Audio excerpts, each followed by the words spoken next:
The woman who stumbled through the veil onto the obsidian floor of the throne room wasn't the one Severin Nightborn had been expecting, and the wrongness of it hit him like a stake through the chest before she even lifted her head.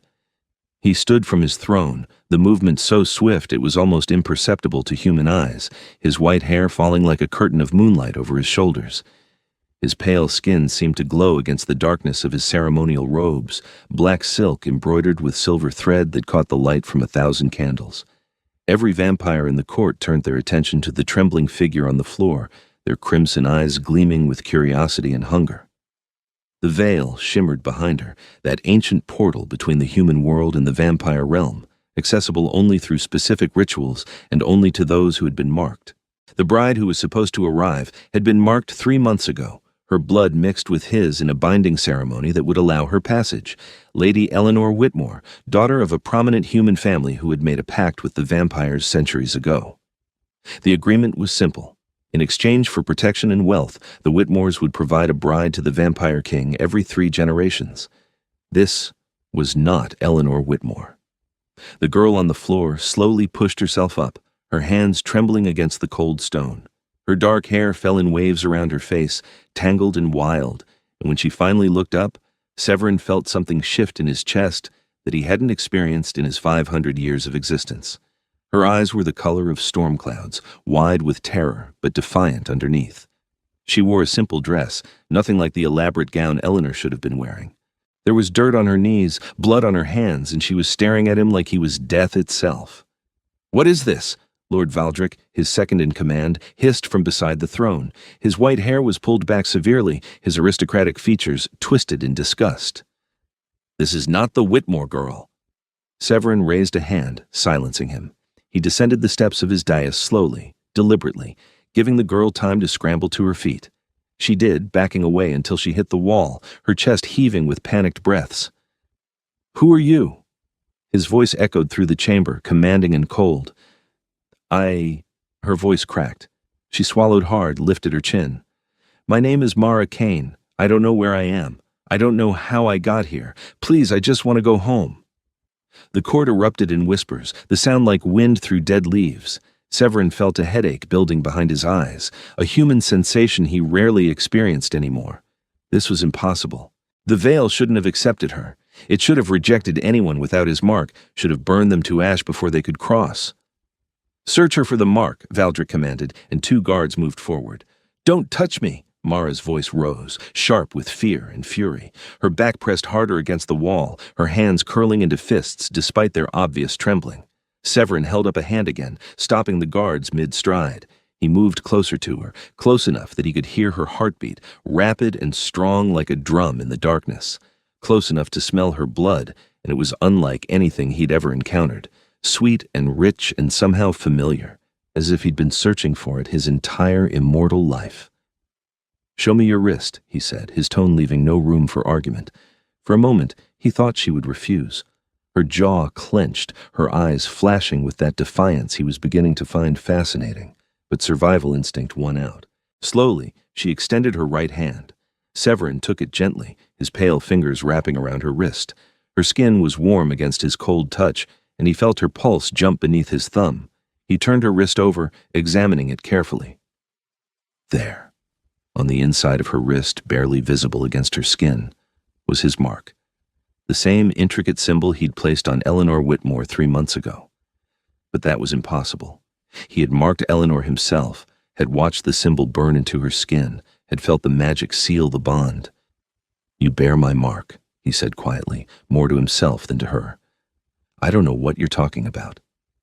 Mara tried to pull her hand back, but his grip tightened just enough to keep her in place. Not hard enough to hurt, but firm enough that she couldn't escape. "I've never seen you before in my life. I was just walking home from work, and then there was this shimmer in the air, and I touched it, and now I'm here and you're all—" She stopped, her gaze sweeping over the assembled court with barely concealed horror. "What are you people?" "We are vampires," Severin said bluntly, watching her face for her reaction. "This is the Court of Shadows, and I am Severin Nightborn, king of our kind. And you, Mara Kane, somehow carry a mark that should only exist on one living person at a time." The color drained from her face. For a moment, he He thought she might faint, but she remained standing through sheer force of will. He found himself admiring that strength, even as his mind raced to understand what had happened. "This is unacceptable," Valdric said, his voice rising. "The agreement was with the Whitmores. This girl is nobody. She has no standing, no connection to our treaties. Send her back and demand the real bride." Severian released Mara's wrist, but didn't step away. "It's not that simple. She passed through the veil. My mark accepted her. According to our oldest laws, that makes her my intended bride regardless of any human agreements." "The law was written before the treaties," Valdric protested. "Surely the political alliance takes precedence." "The law is the law." Severin's voice dropped to a dangerous level, and Valdric immediately bowed his head in submission. The king turned back to Mara, who was looking between them with growing panic. "I'm not marrying anyone," she said, her voice shaking but determined. "This is insane. You're insane. I'm a waitress from Brooklyn. I'm 23 years old. I have student loans and a cat and a shift tomorrow morning. I can't be here. I can't be your bride. There's been a mistake." "I don't disagree," Severin said, surprising her. "This situation is highly irregular. However, the fact remains that you're here. You bear my mark, and the veil accepted you. Until I understand how and why, you'll remain in my court as my guest." "Guest," Mara repeated flatly. "Is that what we're calling prisoners now?" A smile tugged at the corner of his mouth despite the chaos of the situation. "You're free to try the veil again if you wish, but I should warn you that attempting to cross without the proper ritual from this side will likely incinerate you instantly." She paled again, and Severin felt a stab of something uncomfortably like guilt. He gestured to one of the female vampires standing near the throne, an elegant woman named Celestine, with white hair braided in an intricate crown. "Celestine will show you to quarters. You'll be treated with all the respect due to your position. Tomorrow, we'll begin investigating this mystery." He paused, then added more gently, "You're safe here, Mara Kane. No one will harm you." "Forgive me if I don't find that particularly comforting," she said, but she allowed Celestine to approach and guide her toward one of the many archways leading from the throne room. Severin watched her go, his mind already working through possibilities. Behind him, Valdric cleared his throat. "This could cause significant problems with the Whitmores. They've been preparing Eleanor for this role her entire life. The political ramifications will be handled," Severin cut him off. "Right now, I want you to send word to the Whitmore estate. Find out if Eleanor still bears the mark, and summon Cassius. If anyone understands the old magic of the veil, it's him." As his court dispersed, Severin remained in the throne room, staring at the veil that shimmered like water in the air. 500 years he had ruled, and in all that time, he had never seen anything like this. The veil didn't make mistakes. The mark didn't transfer. And yet Mara Kane had appeared in his throne room wearing his symbol like it had always belonged to her. He looked down at his own hand, remembering the warmth of her skin, the racing of her pulse, the scent of her blood that still lingered in the air, calling to him in a way that made his fangs ache. Something was very wrong. Or perhaps some instinct whispered to him, something was finally right. The quarters Celestine led her to were more luxurious than anywhere Mara had ever been in her life.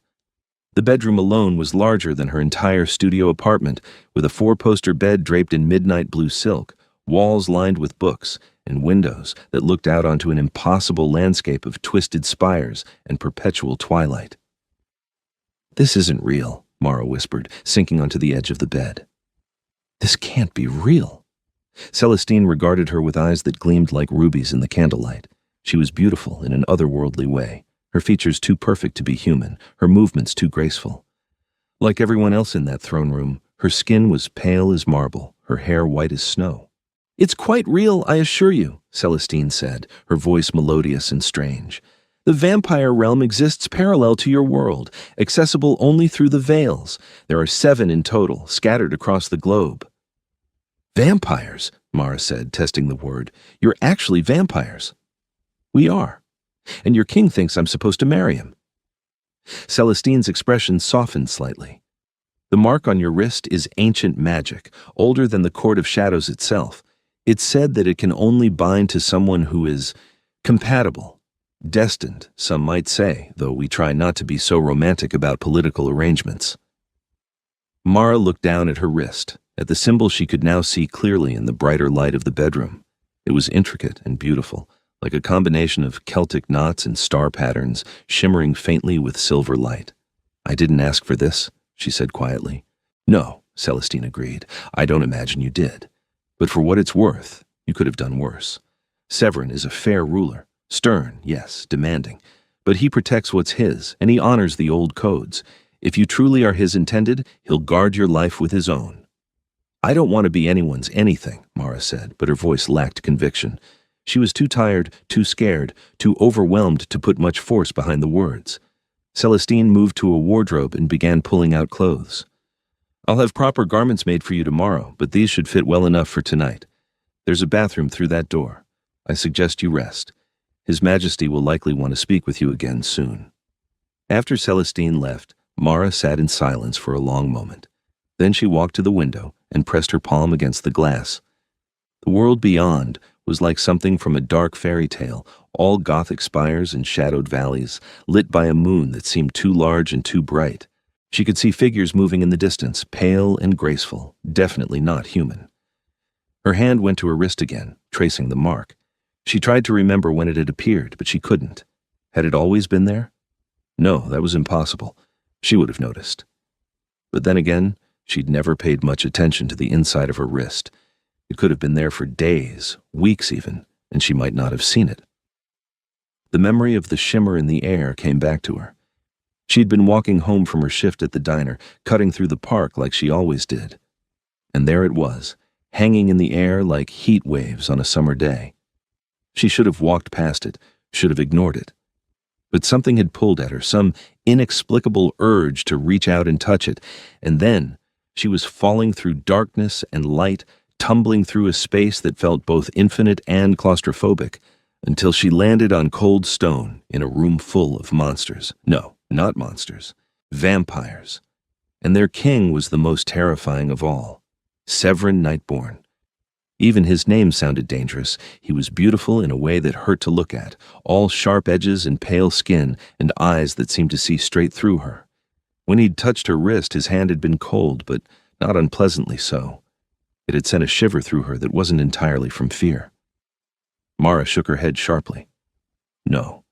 She wasn't going to develop some kind of Stockholm syndrome for a vampire king just because he had a good jawline and treated her slightly less terribly than she'd expected. She needed to find a way home. Back to her real life, her real world, where the biggest danger was whether Mrs. Chen's cat would scratch her when she fed him and if she could make rent this month.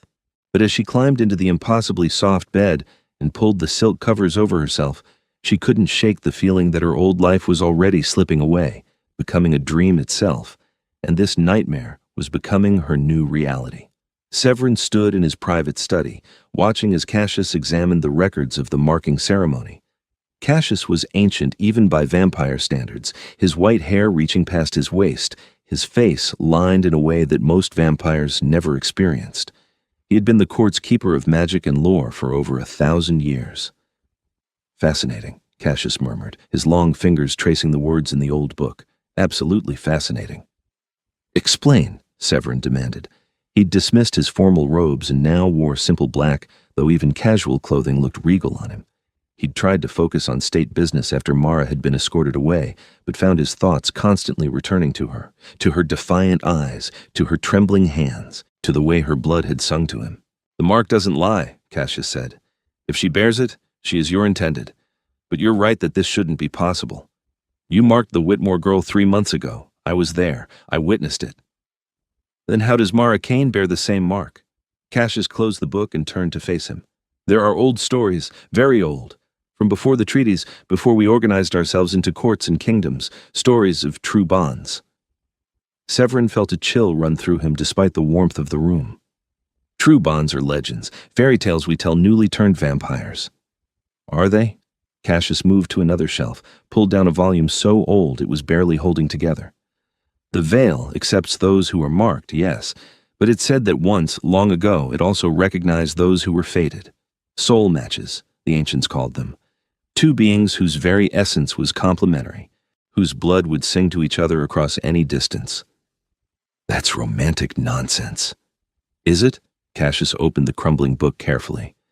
When you marked Eleanor Whitmore, did you feel anything? Any pull? Any recognition? Severin thought back to the ceremony. Eleanor had been beautiful, poised, perfectly trained for her role. He'd mixed their blood, spoken the words, watched the mark take shape on her skin, and felt nothing. Absolutely nothing beyond a mild satisfaction that the political arrangement was proceeding smoothly. No, he admitted. And when you touched Mara Kane's hand tonight? Severin didn't answer. Didn't want to admit that touching her had felt like lightning in his veins, like waking up after a century of sleep, like something fundamental clicking into place. Cassius smiled, the expression gentle and knowing. The mark transferred because Eleanor Whitmore was never your true match. She was simply the one chosen by treaty. But when your actual mate came close to a veil, bearing even the slightest trace of your essence, perhaps she touched something Eleanor had touched. Perhaps she walked through a place where Eleanor had been the mark recognized her and transferred itself to its rightful bearer. That's impossible. So is a human passing through the veil without burning alive, and yet Miss Kane did exactly that. Cassius closed the book. I'll need to verify, of course. I'll send word to the Whitmore estate and examine Eleanor. But if I'm right, the mark will have faded from her completely. Severin moved to the window of his study, looking out over his realm. He'd ruled for 500 years with logic and strategy, making decisions based on what was best for his people, not on feelings or fate or whatever romantic notion Cassius was suggesting. Even if you're right, he said slowly, it changes nothing. She's human. She has a life in her world. She doesn't want to be here. She might surprise you, Cassius said. True bonds work both ways, Your Majesty. If you feel the pull toward her, she'll feel it toward you. She may not understand it yet, may fight against it, but it's there. After Cassius left, Severin remained at the window. Below, he could see his court going about their nightly activities. Vampires didn't sleep as humans did, though they could if they chose. Most spent the night in pursuits that had nothing to do with the mortal world's schedules. He thought of Mara, alone in those quarters, probably terrified despite Celestine's reassurances. He should leave her be. Let her rest, give her time to adjust. But he found himself moving through the castle halls before he'd consciously made the decision, his feet carrying him to her door. He knocked softly. No answer. He tried the handle and found it unlocked. Inside, the room was dark except for moonlight streaming through the windows. Mara was asleep in the massive bed, curled on her side, her dark hair spread across the pillow. Severin told himself he would just check on her, make sure she was well, and then leave. But he found himself moving closer, drawn by something he couldn't name. In sleep, the defiance was gone from her face, leaving only vulnerability. She looked young and lost and completely out of place in this world of darkness and danger. And yet she also looked like she belonged in that bed, in his castle, in his realm, like she'd always been meant to be there. Her eyes opened suddenly, and for a moment they stared at each other in silence. She should have screamed, should have been terrified to wake and find him standing over her. Instead, she just looked at him with those storm cloud eyes. Can't sleep? She asked, her voice rough with drowsiness. I don't require much sleep, he said. I apologize for disturbing you. I wanted to ensure you had everything you needed. Mara sat up slowly, pulling the covers around herself. What I need is to go home. I'm working on understanding what happened. My advisor believes... He stopped. Should he tell her? Should he explain the theory of true bonds and soul matches? It would only frighten her more. Believes what? He sat on the edge of the bed, maintaining a respectful distance. That the mark chose you specifically, that you were always meant to be here, and Eleanor Whitmore was simply a placeholder until you arrived.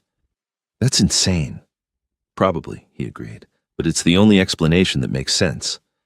Mara drew her knees up to her chest, wrapping her arms around them. Tell me about her, Eleanor, the girl who was supposed to be here instead of me.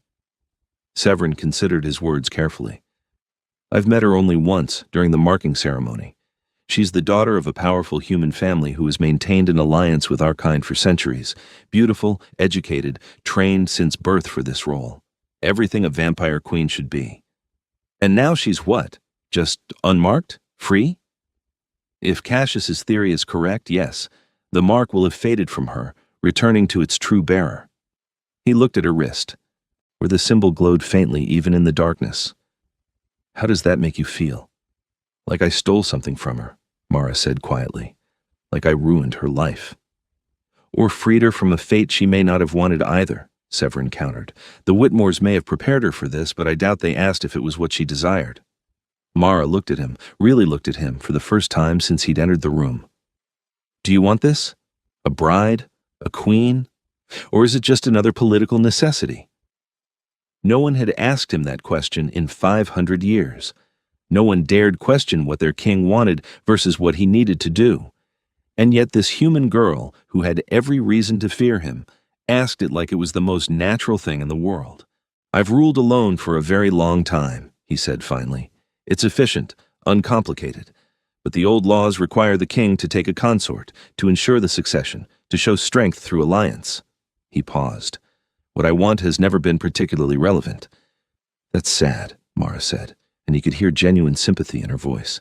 He found himself wanting to tell her things he'd never spoken aloud, about the weight of immortality, the loneliness of absolute power, the way centuries could blur together until you forgot what it felt like to want something just for yourself. But he held back. "You should rest," he said, standing. "Tomorrow will bring answers, one way or another." "Severin," she said, and his name in her voice did something strange to his chest. "If this is real, if I really am stuck here, what happens next?" He looked at her, this impossible girl who had stumbled into his world and turned everything upside down. "Then we figure it out together. I won't force you into anything, Mara.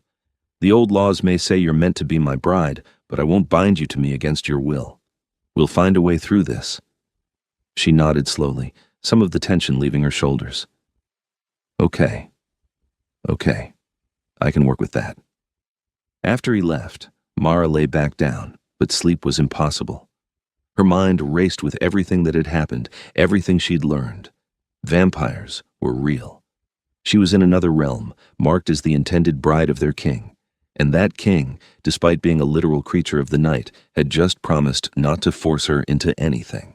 She touched her wrist again, feeling warmth spread from the mark through her entire body. Maybe it was magic. Maybe it was her imagination. But she couldn't deny that when Severin had been in the room, something in her had felt settled, like a tuning fork that had finally found its matching pitch. She groaned and pulled a pillow over her face. This was absolutely insane. Word came back from the Whitmore estate by midday. Severin read the message in his throne room, with Valdric and Cassius at his side. Mara had been summoned as well, though she stood apart from the vampires, clearly uncomfortable in the formal setting. She wore a dress Celestine had provided, deep green that brought out the color of her eyes. Her hair was pulled back, revealing the elegant line of her neck. Severin tried not to notice how beautiful she looked, tried to focus on the letter in his hand. "The mark has faded completely from Eleanor Whitmore," he read aloud. "Her father demands an explanation and threatens to withdraw their family's support from the court." He set the letter down. So Cassius was right. The mark transferred itself to its true bearer. "The political fallout will be severe," Valdric warned. "The Whitmores have influence in the human world. If they turn against us, they could expose our existence, cause untold chaos." "Then we'll need to negotiate," Severin said. "Offer compensation, trade agreements, whatever it takes to maintain the peace." "Or send the girl back and remark Eleanor," Valdric suggested, not quite looking at Mara. "Surely the magic can be forced if necessary." "No," Severin said sharply, and the force of his tone made several court members step back. "The mark is chosen. We don't interfere with the old magic." "Even if it means war with our human allies?" "Even then." Mara spoke up from her position near the wall. "What if I talk to them, to Eleanor and her family?" Every vampire in the room turned to look at her. She lifted her chin, that defiance back in her eyes. "I'm serious," she continued. "This is between me and her, in a way. Maybe if I explained, if she understood that I didn't ask for this either, we could figure something out." "Absolutely not," Severin said immediately. "It's too dangerous. If the Whitmores decide to take their anger out on you, I can handle myself. Against trained hunters? Against a family that has been killing vampires for as long as they've been allied with us?" He descended from his throne, moving toward her with that inhuman speed. "No, I won't risk it." Mara met his gaze steadily. You said you wouldn't force me into anything, but keeping me locked in this castle is just another kind of prison. If I'm supposed to be your queen, your equal, then start treating me like one. Let me help fix this mess." The throne room was absolutely silent. No one spoke to Severin that way. No one challenged him in front of his court. Valdric looked like he was about to have an apoplectic fit. But Severin found himself fighting a smile. She was magnificent when she was angry, all fire and determination despite her very obvious fear. "If I allow this," he said slowly, "you won't go alone. I'll accompany you, along with a guard, and at the first sign of danger, we leave immediately." "Fine," Mara agreed. "Your Majesty, this is highly irregular," Valdric began. "So is everything about this situation," Severin cut him off. "Arrange a meeting with the Whitmores, neutral ground, tomorrow night." After the court dispersed, Severin found Mara still standing in the throne room, looking up at the vaulted ceiling with its elaborate carvings. "Thank you," she said quietly, "for listening to me. You were right. If you're to be my consort, I need to treat you as an equal." He moved to stand beside her. "Though I maintain that this plan is dangerous and possibly foolish." "Noted." She looked at him, her expression serious. "Can I ask you something? Earlier, Valdric mentioned hunters. Are the Whitmores dangerous?" "Very. They're one of the oldest hunter families, though they made peace with our kind generations ago. But they still know how to kill vampires, and they have weapons specifically designed for that purpose." "How do you kill a vampire?" He appreciated that she asked directly, without flinching from the reality of what he was. "Sunlight burns us to ash within minutes. A stake through the heart will paralyze us, and then decapitation finishes the job. Holy water causes severe burns, and there are certain ancient weapons, forged with magic we no longer understand, that can kill us with a single strike." "The Whitmores have these weapons?" "Almost certainly." Mara absorbed this information with remarkable calm. "And you're still willing to walk into a meeting with them? For me?" "You're under my protection," Severin said simply. "That means I would face far worse than the Whitmores for you." Something passed between them in that moment, something electric and undeniable. Mara looked away first, her cheeks flushing slightly. "I should prepare for tomorrow," she said. "Figure out what I'm going to say to Eleanor." "Mara," he called as she started to leave. She turned back. "Why are you doing this? You could simply wait here safely while we handle the political negotiations. Why risk yourself?" She was quiet for a moment, considering her answer. "Because she lost something that was supposed to be hers, and I got it instead, even though I didn't want it. That's not fair to either of us. And maybe if we can fix this one thing, figure out a way forward that doesn't end in war, then I can start to believe that there's a point to me being here." After she left, Severin remained in the throne room for a long time, thinking about her words. She was trying to find purpose in a situation that had been thrust upon her, trying to make meaning out of chaos. It was admirable and heartbreaking in equal measure, and it made him want to protect her even more fiercely than before. The meeting was arranged at an old church on the border between the human world and the vampire realm, one of the neutral spaces that existed in the spaces between. Severin arrived with Mara and 4 of his best guards, all of them armed and alert. The Whitmores were already there. Mara's first glimpse of Eleanor Whitmore was almost painful. The girl was everything Mara wasn't, tall and willowy, with blonde hair that fell in perfect waves, wearing an elegant suit that probably cost more than Mara made in a year. She looked like she'd stepped out of a magazine spread. Standing beside Eleanor was a man who could only be her father, tall and imposing with silver hair and cold eyes. There were 2 other figures with them, bodyguards armed with weapons that gleamed with an oily sheen that suggested they weren't ordinary metal.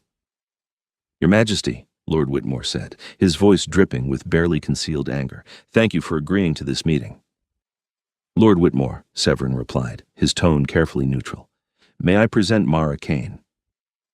Eleanor's eyes locked onto Mara, and the pain in them was unmistakable. Mara felt guilt crash over her in a wave. "So you're the girl who stole my destiny," Eleanor said quietly.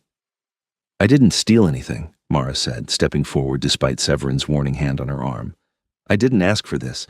I didn't even know vampires existed until 2 days ago. I'm a waitress from Brooklyn.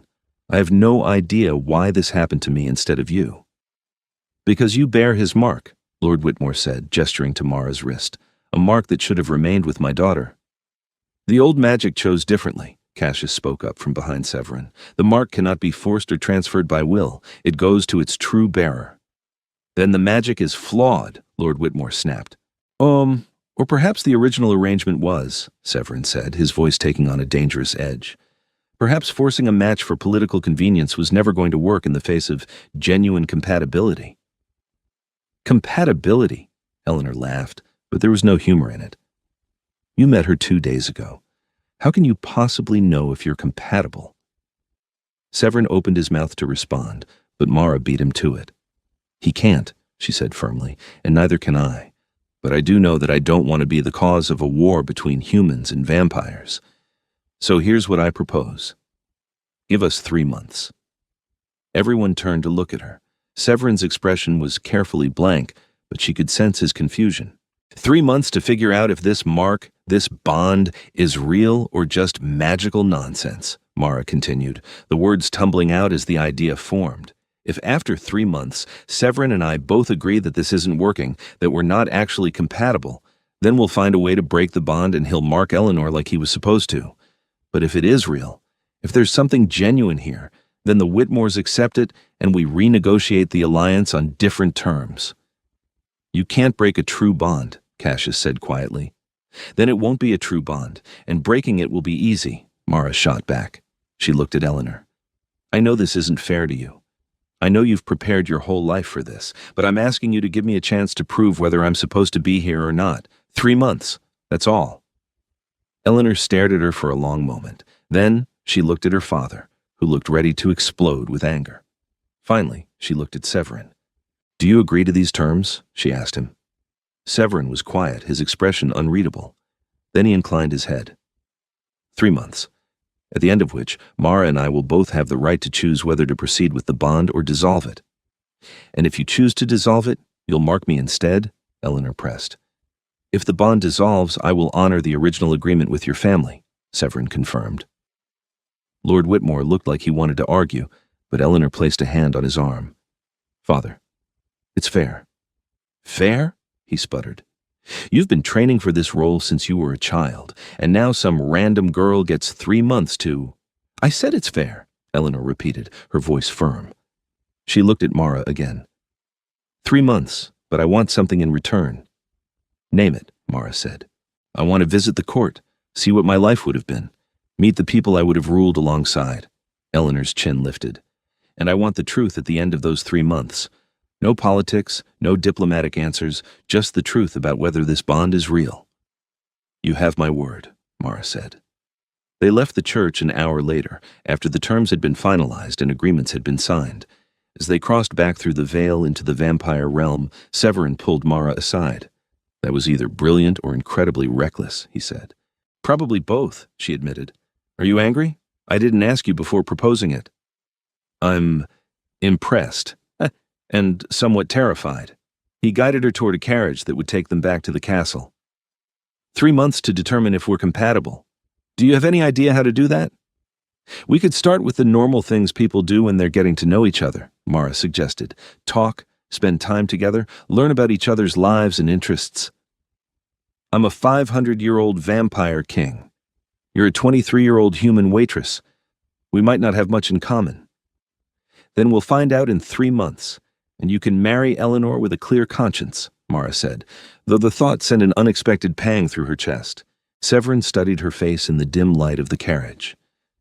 And if we do find compatibility, if the bond is real, are you prepared for what that would mean? Becoming a vampire, living in this realm, being my queen? Mara hadn't let herself think that far ahead. The implications were staggering.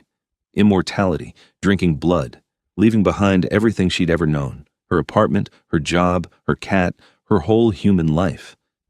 I don't know, she said honestly, but I guess that's what the next 3 months are for, to figure out if it would be worth it. The first month passed in a strange blur of learning and adjustment. Mara was given tutors who taught her about vampire politics, history, and customs. She learned about the 7 great courts that ruled different regions of the world, about the complex web of alliances and rivalries that had existed for millennia. She learned about blood laws and succession rights, about the rituals that marked important vampire milestones. And she spent time with Severin. They had dinner together every evening, though his dinner consisted of blood served in crystal glasses while she ate human food that was somehow procured from the mortal world. They walked through the gardens of his castle, where strange flowers bloomed in the perpetual twilight. They talked about everything and nothing, her life growing up in Brooklyn with a single mother who worked 2 jobs, his early years as a newly turned vampire in medieval Europe. "I was a soldier," he told her one evening as they sat in his private library. "Nothing special, just a man who was good with a sword. I was dying on a battlefield when she found me." She? Lilith, the vampire who turned me. She was ancient even then, one of the first of our kind. "She saw something in me," she said. "Potential for leadership." He smiled faintly at the memory.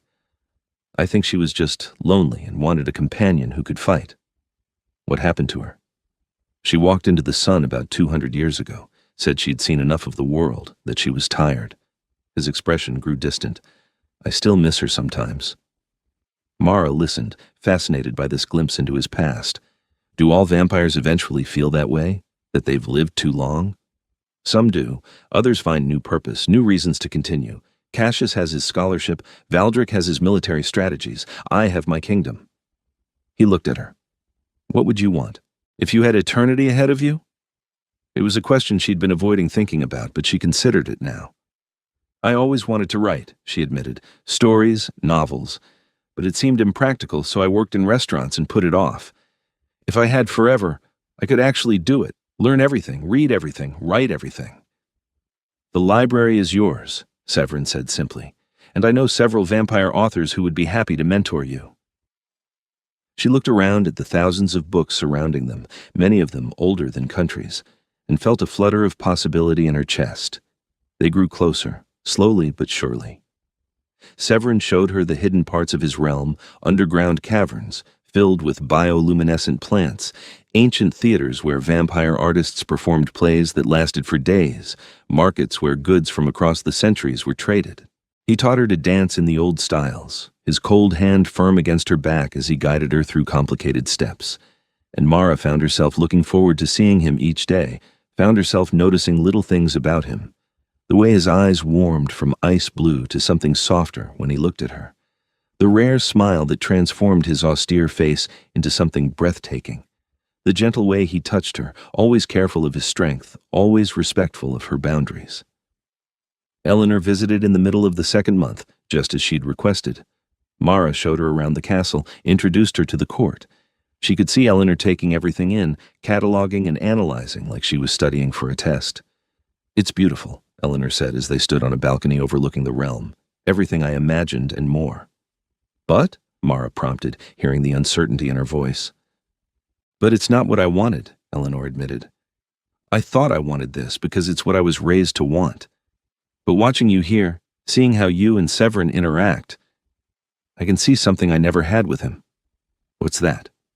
"Choice," Eleanor said simply. "You chose to come here, to give this 3 months. I never had that choice. It was always going to be my duty." She turned to Mara. "He looks at you like you're the most fascinating thing in any world. He never looked at me that way." Mara felt her cheeks heat. "We're still figuring things out." "No," Eleanor said gently. "You've already figured it out. You just haven't admitted it yet." That night, Severin found Mara in the library, curled up in a chair with one of his ancient books. "What are you reading?" he asked. "A collection of vampire poetry from the Renaissance," she said, looking up. "Did you know that Cassius wrote half of these?" "I did. He was quite the romantic in his youth." Severin sat in the chair across from her. "How did Eleanor's visit go?" "She said we're good together, that she can see something between us that she never had with you." "She's perceptive," Severin said quietly. Mara set the book aside.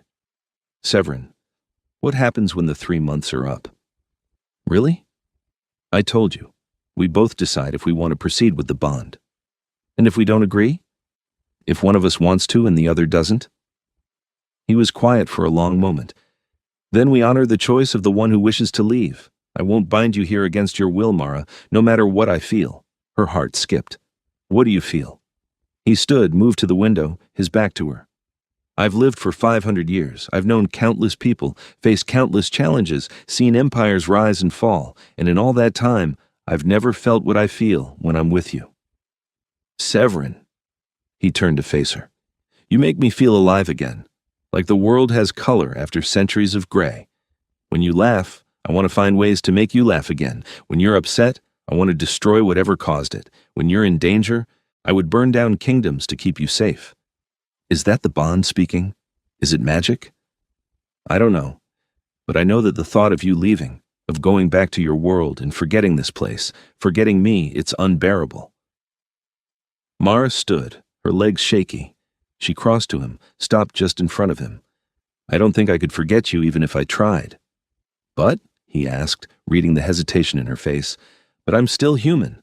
I still have a life in my world. People who will worry about me, my mom, my friends, my cat. She laughed weakly. It sounds stupid, but I can't just disappear without them knowing I'm okay. It's not stupid, Severin said. He reached out, tucked a strand of hair behind her ear. His fingers lingered on her cheek. We could arrange visits, safe passages through the veil, supervised and protected. You could see them, explain as much as you're comfortable explaining. And when I start not aging, when they get older and I stay 23, then we'll handle it together, he said. If you choose to stay, if you choose to become one of us, I promise you won't face any of it alone. She looked up at him, this impossible being who had somehow become the center of her world in just 2 months. I'm scared. Of me. Of how much I want to stay. Of how right this feels when it should feel completely wrong. Severin's hand moved to cup her face gently. And if I said I feel exactly the same, that you've completely unmade me in the best possible way, then I'd say we're both in trouble, Mara whispered. He leaned down slowly, giving her every opportunity to pull away. But she didn't. When his lips met hers, it was like lightning and coming home all at once. His mouth was cool against hers, but the kiss was anything but cold. It was fire and need and a hunger that had nothing to do with blood.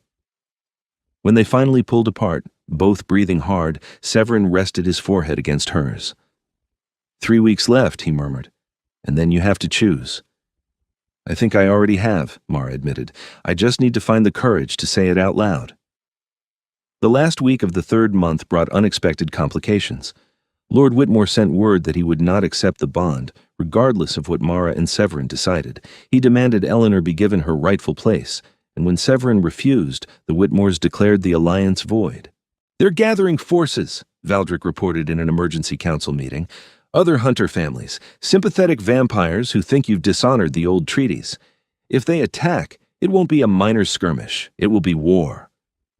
Severin stood at the head of the table, every inch the warrior king.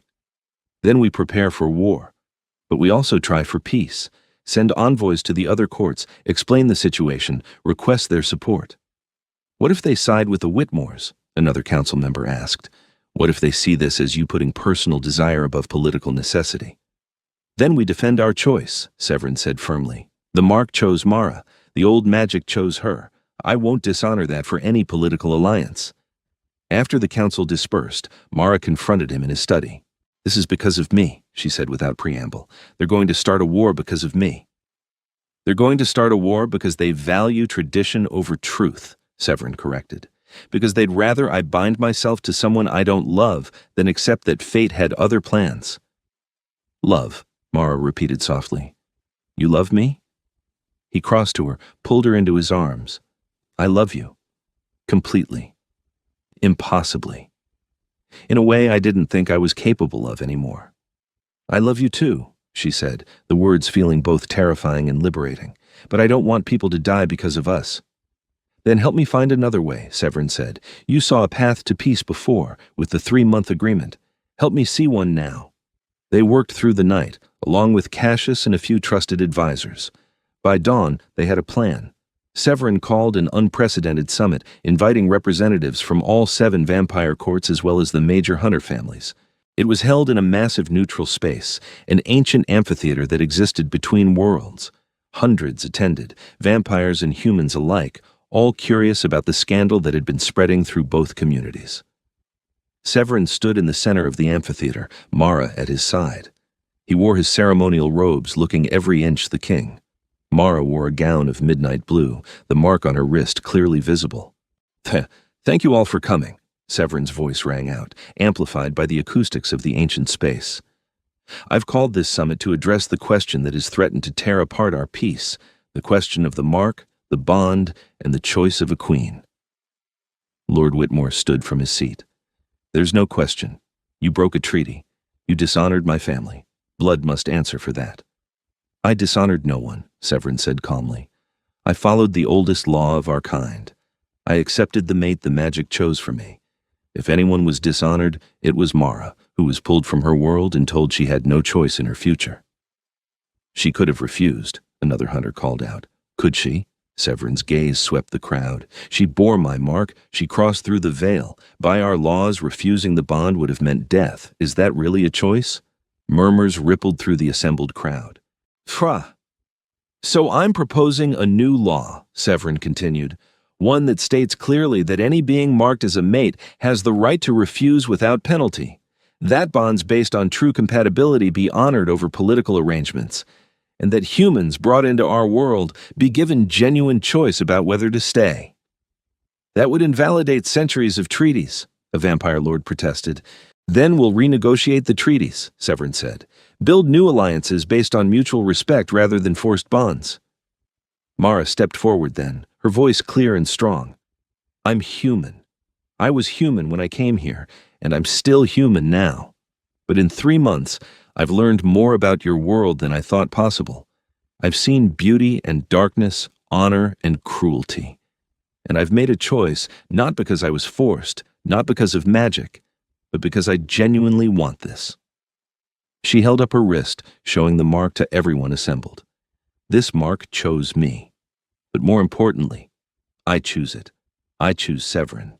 I choose to become one of you, to be part of this world, to help build a future where bonds are about compatibility and choice rather than politics. Eleanor stood from where she'd been sitting with her family. I support this proposal. Eleanor, her father started. No, father, she said firmly. Mara's right. I was raised to believe it was my duty to marry the vampire king, but no one ever asked if it was what I wanted. And the truth is, I don't want it. I want to choose my own path, whether that's within the vampire world or outside it. Other voices began to rise, some in support, some in protest. The debate raged for hours, passionate and fierce. But slowly, gradually, a consensus began to form. The old ways had merit, yes, but they also had flaws. And perhaps it was time to acknowledge that genuine bonds, true compatibility, created stronger alliances than forced political marriages ever could. By the time the summit ended, a new accord had been signed. The old treaties would remain in place, but with amendments that protected the right of choice. Bonds could still be arranged, but they could also be refused. And true marks that transferred themselves to find their genuine bearers would be honored above all else. Lord Whitmore didn't sign. He left the summit in anger, taking his immediate family with him. But enough other hunters had agreed to the new terms that his opposition became meaningless. As the crowd dispersed, Severin pulled Mara aside, led her to a quiet corner of the amphitheater. You were magnificent, he said, pride evident in his voice. I was terrified, she admitted, but I meant every word. I want this, Severin. I want you, this world, this life. I'm ready. He kissed her then, deep in claiming, a promise and a celebration all at once. When they pulled apart, he touched the mark on her wrist gently. The transformation will be painful, he warned, and there's no going back once it's done. I know. Cassius explained everything, she smiled. I'm still sure. Then we'll do it properly, with ceremony and celebration, and we'll make sure your mother knows you're safe and happy, even if we can't tell her everything. They returned to the Court of Shadows as the sun rose in the human world, though perpetual twilight remained in the vampire realm. Plans were set in motion for a proper bonding ceremony, one that would include Mara's transformation. Severin arranged for Mara to visit her mother through the veil, with Cassius's help. She couldn't explain everything, but she told her mother she'd met someone, that she was starting a new life, that she was happier than she'd ever been. It wasn't the whole truth, but it was true enough. Her mother had cried and hugged her and made her promise to visit regularly.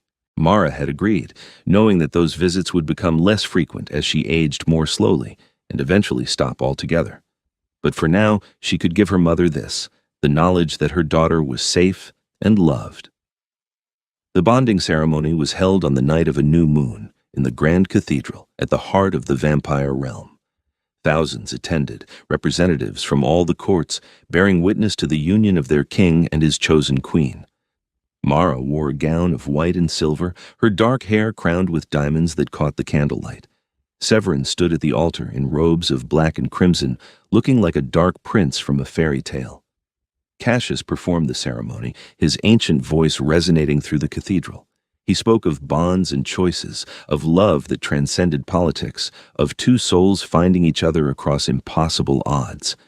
When it came time for the transformation, Mara knelt before Severin. He placed his hands on her shoulders, meeting her eyes. "This will hurt," he said quietly, only for her. "But I'll be with you through all of it." "I trust you," she said simply. He bent and kissed her throat, a gentle benediction before the pain. Then, his fangs pierced her skin, and fire flooded her veins. The transformation was agony. Every cell in her body was being rewritten, remade, changed at the most fundamental level. She felt her heart slow, her breathing become unnecessary, her senses sharpened to an almost painful degree. She could hear everything, every whisper in the cathedral, every heartbeat of the few humans present, every breath of wind outside. Severin held her through it all, his blood mixing with hers to complete the transformation. When it was finally over, when the pain faded and Mara opened her eyes, the world looked completely different. Colors were more vivid, sounds more clear. She could smell individual scents in the air, candle wax and old stone and the peculiar scent of vampire blood that was like copper and wine combined. And when she looked at Severin, she could see him truly for the first time. See the depth of his love reflected in his eyes, feel the bond between them singing like a living thing. "Hello, my queen," he murmured, helping her to her feet. Mara smiled and felt her fangs press against her lower lip. "Hello, my king." The celebration lasted for 3 days and nights, as was vampire tradition. Mara learned to control her new strength, her new speed, her new hunger. Severin taught her how to feed without killing, showed her the donated blood that their court kept for those who preferred not to hunt. And through it all, they were together. Partners, equals, bound by magic and choice in equal measure. Eleanor came to the celebration, brought a gift, a beautiful journal bound in leather. "For your writing," she said to Mara, "I have a feeling you'll have quite the story to tell." "What about you?" Mara asked. "What will you do now?" Eleanor smiled, and there was freedom in it. "I'm going to travel, see the world, both human and vampire, find out who I am when I'm not being groomed to be someone's queen." She glanced across the room to where a handsome vampire with dark hair was watching her with undisguised interest. "And maybe have a few adventures along the way." A year passed, then 2. Mara proved to be a natural queen, her humanity giving her insights into human-vampire relations that centuries of pure vampire rule had lacked. She helped renegotiate treaties, created new programs for peaceful interaction between the species, and yes, she wrote, stories and essays and poems about her experience, about love across impossible divides, about choosing your own fate. She visited her mother regularly in those early years, watched her age while she herself remained frozen at 23. It was painful, but it was also a gift, knowing exactly how precious each moment was, never taking a single visit for granted. When her mother eventually passed peacefully in her sleep at the age of 78, Mara grieved. But she also knew that her mother had died happy, knowing her daughter was loved and safe and living a life beyond anything either of them had imagined. Severin held her through that grief, understanding in the way only someone who had lived through countless losses could. And when the pain faded to a gentle ache, they continued building their life together. The Court of Shadows flourished under their joint rule. Other vampires began to embrace the concept of choice in bonding, and while arranged marriages still happened, they were no longer forced. The relationship between humans and vampires grew stronger, built on mutual respect rather than fear and political necessity. And on quiet nights, when the court was settled and their duties were done, Severin and Mara would retreat to their private chambers.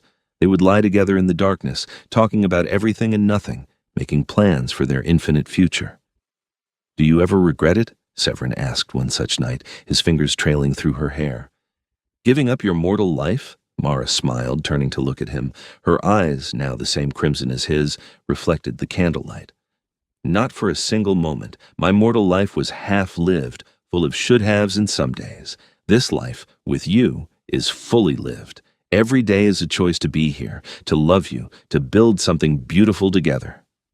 I love you, he said, the words still feeling new even after years of saying them. I love you too, she replied. My wrong bride who turned out to be exactly right. He laughed, pulling her closer. Our story should have been impossible. The best stories usually are, Mara said, kissing him softly. Besides, impossible is just another word for inevitable with enough patience. Outside their window, the vampire realm stretched out in its eternal twilight, beautiful and strange and home. Somewhere in the castle, the court was going about their nightly business. Somewhere in the human world, new bridges were being built between species, new understandings being forged. But in that moment, in that room, there was only the two of them, a king and his queen, a vampire and his chosen mate.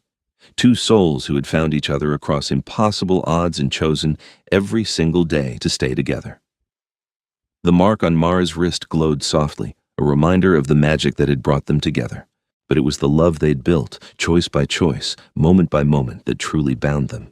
And in a world where immortality could make everything feel temporary, where centuries could blur together into nothing, they had found something permanent, something real, something worth every sacrifice, every challenge, every moment of doubt.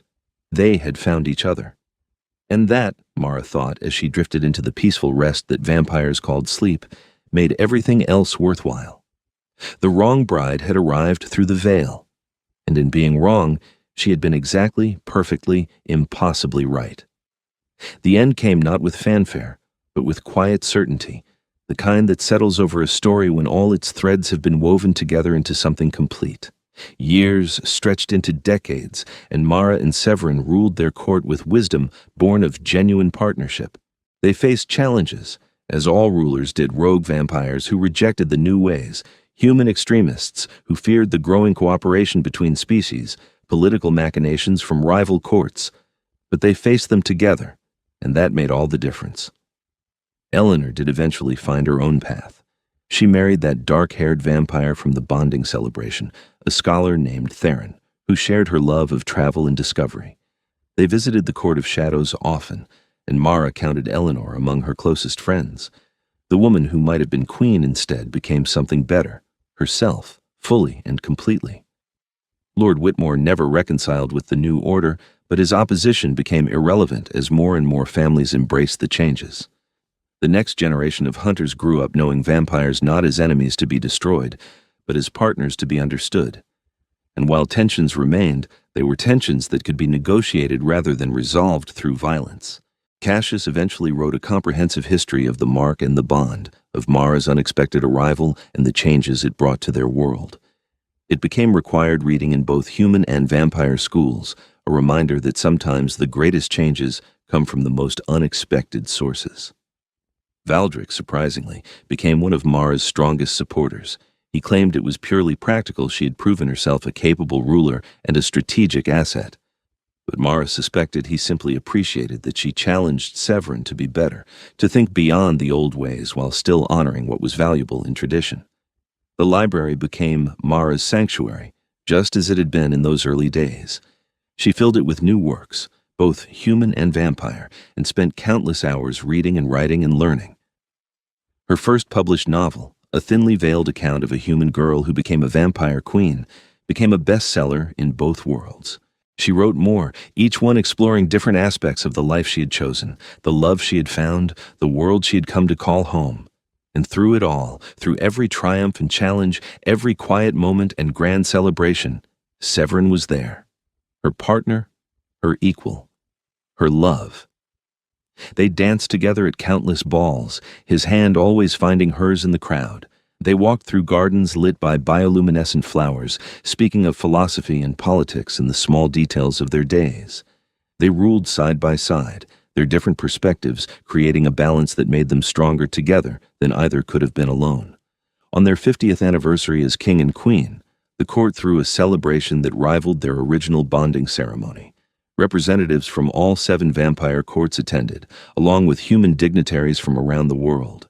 The amphitheater where the summit had been held was transformed into a glittering ballroom filled with music and laughter and joy. Severin pulled Mara aside as the celebration reached its height, leading her up to a balcony where they could look down at the festivities. "Do you remember that first night?" he asked, pulling her close. "When you stumbled through the veil and landed at my feet?" "I remember thinking I was going to die," Mara said with a laugh. "You were terrifying, all cold and regal and powerful."